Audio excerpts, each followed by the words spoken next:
Hey guys, welcome back to Bhojpuri chillies. मैं हूं रुधिर। कैसे हैं आप लोग? तो आज हम लोग देखने वाले हैं झंड जी की एक अनदर वीडियो। चंद्रयान 3 ने रचा इतिहास, वहीं रूस का लूनार चांद से टकराया। झंड जी, ओके स्टार्ट करते हैं वीडियो। इसकी ओरिजिनल लिंक आपको डिस्क्रिप्शन में मिल जाएगी।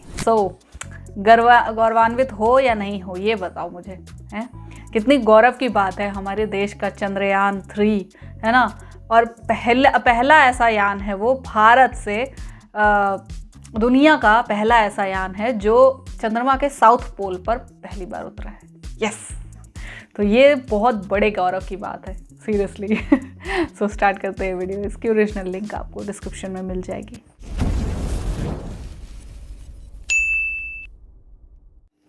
रूस ने भी अपना मून मिशन लूना 25 लॉन्च कर दिया है। रूस अरे ऐसी भी क्या जल्दीबाजी है भाई साहब? रूस का लूना 25 स्पेसक्राफ्ट क्रैश हो गया है।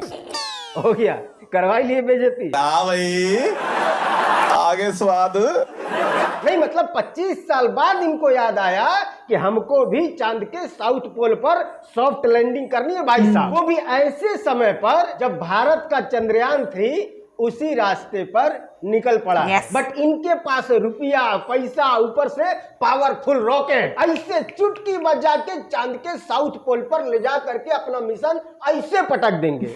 बट थोड़ा सा जल्दीबाजी हो गया और चांद ने इनको पटक दिया। चंद्रयान 3 को जहां चांद पर पहुंचने के लिए पूरे 40 दिन का वक्त लग गया, वहीं पर इन्होंने सिर्फ 10 दिन का प्लान बनाया कि बस 10 दिन में ऐसे सट से जाएंगे और पट से वापस आ जाएंगे। गए तो सट से गए और चांद ने पट से थप्पड़ मार के वापस भेज दिया। बाहर निकल। अरे भाई, आपको पता होना चाहिए कि चांद बहुत ही सुस्त प्लेनेट है। इतना सुस्त है कि 14 दिन तक सोता है और तुम रतिया में उसको डिस्टर्ब करने पहुंच गए।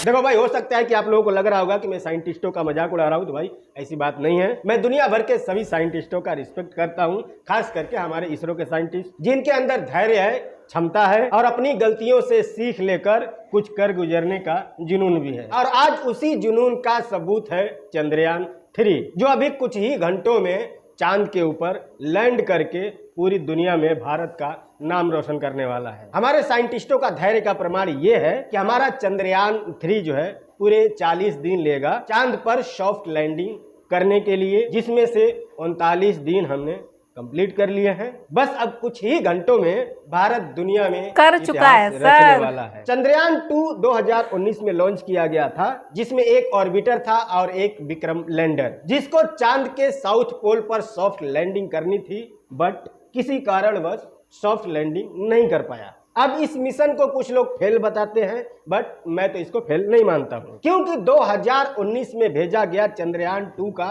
ऑर्बिटर जो है आज भी अपनी जगह पर सही सलामत ऑर्बिट कर रहा है। क्या अब लैंडर को चांद पर लैंड करना था, लैंड तो किया, हाँ यही है, सॉफ्ट लैंड नहीं कर पाया। बट चंद्रयान 2 का जो ऑर्बिटर है वो 4 साल बाद आज भी एकदम सही सलामत अपनी जगह पर प्रॉपर काम कर रहा है। और उसका प्रॉपर काम करने का फायदा हमको ये हुआ कि हमें वापस से ऑर्बिटर नहीं भेजना पड़ा, सिर्फ लैंडर भेजा गया है। और उस लैंडर के अंदर एक रोवर है जो चांद के सरफेस पर उतरेगा और वहां पर अपनी रिसर्च शुरू करेगा। और सबसे बड़ी खुशी की बात यह है कि उस ऑर्बिटर ने हमारे चंद्रयान 3 के लैंडर का स्वागत भी किया है। Welcome buddy, Chandrayaan 2 orbiter formally welcomed Chandrayaan 3 lander module. यानी कि चंद्रयान 2 के ऑर्बिटर से चंद्रयान 3 के लैंडर का कम्युनिकेशन हो गया है और दोनों मिल करके काम करने के लिए तैयार है। अब बताओ मैं कैसे मान लूं कि चंद्रयान 2 फेल मिशन था? खैर, तो चंद्रयान 3 जो है वो चांद पर सॉफ्ट लैंडिंग करने के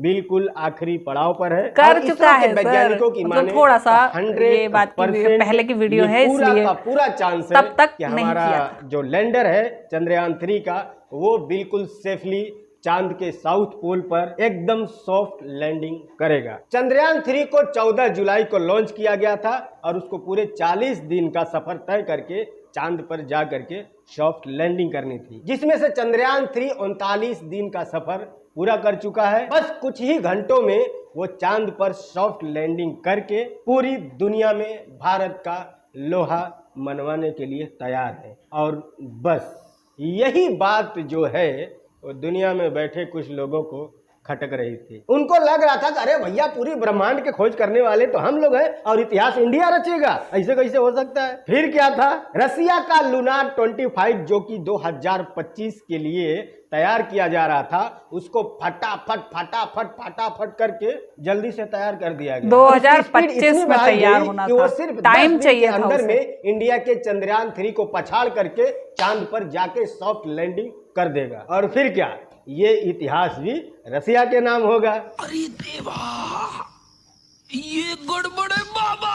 तो इनका मेन मकसद मून मिशन नहीं था, इनका मेन मकसद था कि ये जो इतिहास है इसको इंडिया से छीन कर अपने नाम करने का। बस इनका जो है लूनार 25 का जो लैंडर था वो जा करके चांद के साउथ पोल पर लैंड कर जाता, बस खत्म। यही नहीं, अभी और सुनिए। फिर दुनिया के इतिहास में यही पढ़ाया जाता कि चांद के साउथ पोल पर लैंड करने वाला दुनिया का सबसे पहला देश रसिया था। इसी शैतानी खोपड़ी के साथ इस लूनार 25 को लॉन्च किया गया था। मार साले को। अगर नीयत अच्छी होती तो जरूर सॉफ्ट लैंड कर सकता था। शैतानी खोपड़ी सिर्फ धरती पर चल सकती है, चांद पे नहीं। चांद को डिस्टर्ब नहीं करने का, 14 दिन तक सोता है और उसके सोने के टाइम पर उंगली किया ना तो उंगली बाजी में चांद भी आपसे पीछे नहीं है, किया ना उंगली।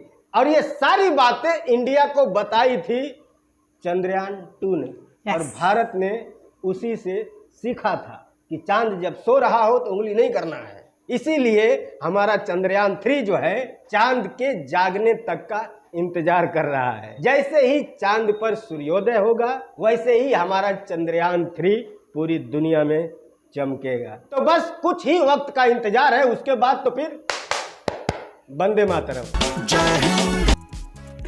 तो यार मैं सच बता रही हूँ, इतना ज़्यादा प्राउड मोमेंट है ये मेरे लिए क्या, हर हिंदुस्तानी के लिए। ठीक है, अच्छा ये गलत मत समझना, दारू नहीं है, ब्लैक कॉफ़ी है।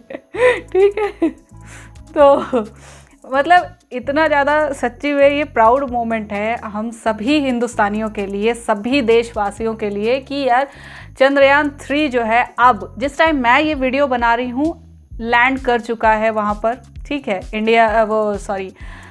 चांद पर। ठीक है, और भाई साहब उसका रोवर जो है, प्रज्ञान रोवर जो है, वो अब देखो कैसी कैसी पिक्चरें, कौन कौन से सैंपल्स लेकर आता है, वो सब हमें न्यूज़ के थ्रू बाद में और ज़्यादा पता चलेगा। ठीक है, तो हमेशा न्यूज़ पर अपनी नज़र गड़ाए रहो। ठीक है, इस चीज़ का यार देखो, यहाँ पे यही चीज़, जल्दबाजी, जो कहावत नहीं है कि हाँ जल्दी से देर भली, है ना, बुरे से देर भली, तो वही चीज़ रशिया के लिए यहाँ पर लागू होती है कि आपको जल्दी जल्दी करना था कि भैया कहीं जल्दी जल्दी करो, कहीं भारत ना ट्रॉफी ले जाए। भारत तो ट्रॉफी ले गया, बट आपके जल्दी के चक्कर में आपका कितना बड़ा नुकसान हुआ, सोचा कभी? जैसे हमारा चंद्रयान 2 जो है उसका लैंडर क्रैश हो गया था। ठीक है, तो वो उस क्रैश में भी हमें उतना ही नुकसान हुआ था। ठीक है, बल्कि ऑर्बिटर आज तक घूम रहा है, लेकिन उस क्रैश में भी नुकसान तो ऑब्वियसली हुआ था, क्योंकि हर स्पेस मिशन में काफ़ी सारे पैसे लगते हैं। ठीक है, बहुत ही ज़्यादा तगड़ी रकम लगती है उस पूरे स्पेसक्राफ्ट को बनाने के लिए, उसे भेजने के लिए, लॉन्च के लिए, हर एक चीज़ के लिए बहुत ज़्यादा पैसे लगते हैं। तो सोचो उसमें भी नुकसान हुआ था, और लेकिन यहाँ पर क्या है, कुछ ज़्यादा नुकसान हुआ है क्योंकि उनका पूरा का पूरा स्पेसक्राफ्ट ही ख़त्म हो गया सीरियसली, और इसके लिए मुझे दुख भी है। ठीक है, मतलब ऐसा नहीं होना चाहिए कि हम दूसरे देश की कोशिश को नकार दें या कुछ मतलब समझे ना। ठीक है, क्योंकि रूस और भारत दोस्त हैं, है ना, तो हमें अपने दोस्त की भी तकलीफ़ को समझना चाहिए। थोड़ा सा जल्दबाजी में और सेल्फिशनेस में थोड़ा सा रह गए, बट कोशिश अच्छी थी। यस, ऐसा नहीं है कि रूस का कोई भी मिशन सक्सेस नहीं हुआ हो, बहुत सारे ऐसे स्पेस मिशन हैं रूस के भी जो सक्सेस हुए हैं। ठीक है, लेकिन यहाँ पे बात करते हैं इसरो की, यानी हमारे भारत के इंडियन स्पेस रिसर्च ऑर्गेनाइजेशन की। ठीक है, तो इसकी बात करें यार, तो हमारे देश के नाम 2 बहुत बड़े बड़े मकाम लिख दिए गए हैं। पहला मंगलयान 1, ठीक है, और दूसरा चंद्रयान 3। ठीक है, तो ये यार ऐसे कुछ मंजिल हैं, ये ऐसे कुछ नाम है, ये ऐसे कुछ सुनहरे पल हैं हमारे देश की शान में ना 4 चांद लगाती हैं, ठीक है। Like ISRO one of the best space organisation बन गया है, ठीक है, क्योंकि हमारे देश ने फर्स्ट टाइम साउथ पोल पर, चंद्रमा के साउथ पोल पर हमारा फर्स्ट लैंडर लैंड करवा दिया है। वाह यार, और इतनी खुशी, वो गोविंदा वाला मीम याद आ रहा है मुझे, इतनी खुशी मुझे आज तक नहीं हुई है। सच में यार बहुत ज़्यादा खुशी फील हो रही है कि लोग चांद पर घर बनाने का सपना देखते हैं और उसी सपने को साकार करने के लिए यहाँ स्पेस ऑर्गेनाइजेशन है इसरो, वो काम कर रहा है। और सक्सेसफुली जो विक्रम लैंडर है और प्रज्ञान रोवर इसी काम में लगे हुए हैं, ठीक है। और जल्दी ही अच्छी खबरें, हमें खुशखबरियाँ देखने को, सुनने को मिलेंगी, ठीक है। सो आई होप कि प्रज्ञान रोवर को वहाँ पर पानी के कुछ सैंपल मिले, और पानी, ऐसा पानी जो कि इंसानों के यूज़ में आ सके, ठीक है, या उसे किसी तरह यूज़ में लाया जा सके, ठीक है। क्योंकि लूनर वाटर जो है उसका अभी तक मतलब हमें कुछ आगा पीछा नहीं पता है ना। लूनर वाटर जो है, इतना पता है कि चांद पर पानी है, बट वो पानी कैसा है, ठीक है, उसकी क्या क्या प्रॉपर्टीज़ हैं, क्या वो इंसानी शरीर के लिए या यहाँ के एनवायरनमेंट के लिए वो सही है या नहीं है, इंसानों के लिए सही है या नहीं है, यहाँ के पेड़ पौधों के लिए या जीव जंतुओं के लिए, ठीक है, वो सही है या नहीं है, इसी चीज़ का सैंपल लेने तो वहाँ पर विक्रम लैंडर और प्रज्ञान रोवर गए हैं, ठीक है। तो देखते हैं यार क्या न्यूज़ आती है। ओके, बेसब्री से इंतज़ार रहेगा इस चीज़ का। सो मैं मिलती हूँ नेक्स्ट वीडियो में। आई होप आप लोग को रिएक्शन पसंद आया होगा। Bye bye.